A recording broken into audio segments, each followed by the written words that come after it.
নমস্কার দর্শক, আপনারা দেখতে শুরু করেছেন নর্থ বেঙ্গল টিভি।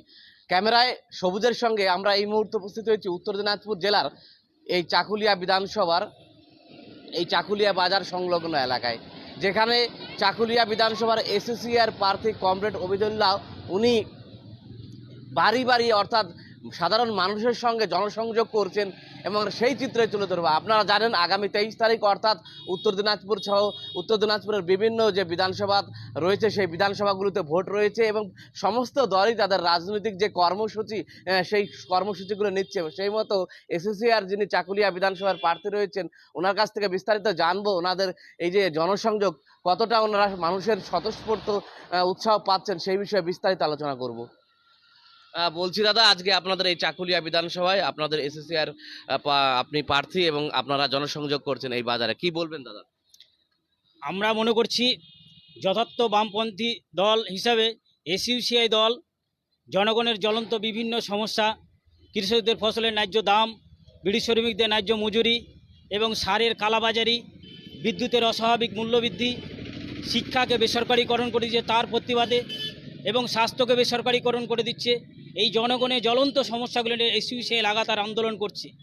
এই আন্দোলন করতে করতে এই যে ভোট এসছে, অন্যান্য সব পার্টিগুলো সব মানে ভোটের শুধু রাজনীতি করছে।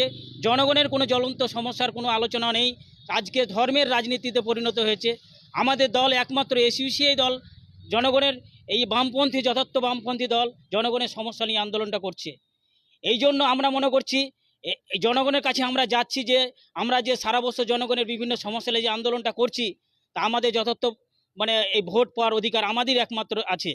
জনগণ সেই আমাদের এই প্রতিবাদ সারা বছর যে আন্দোলন প্রতিবাদ করছি সেই তাতে সাড়া দিয়ে জনগণ আমাদের সহমত দিচ্ছে যে কাজ চালিয়ে যান, আপনারা অবশ্যই সফল হবেন। কারণ আপনারাই শুধু সত্যিকারের জনগণের হয়ে লড়াই করছেন।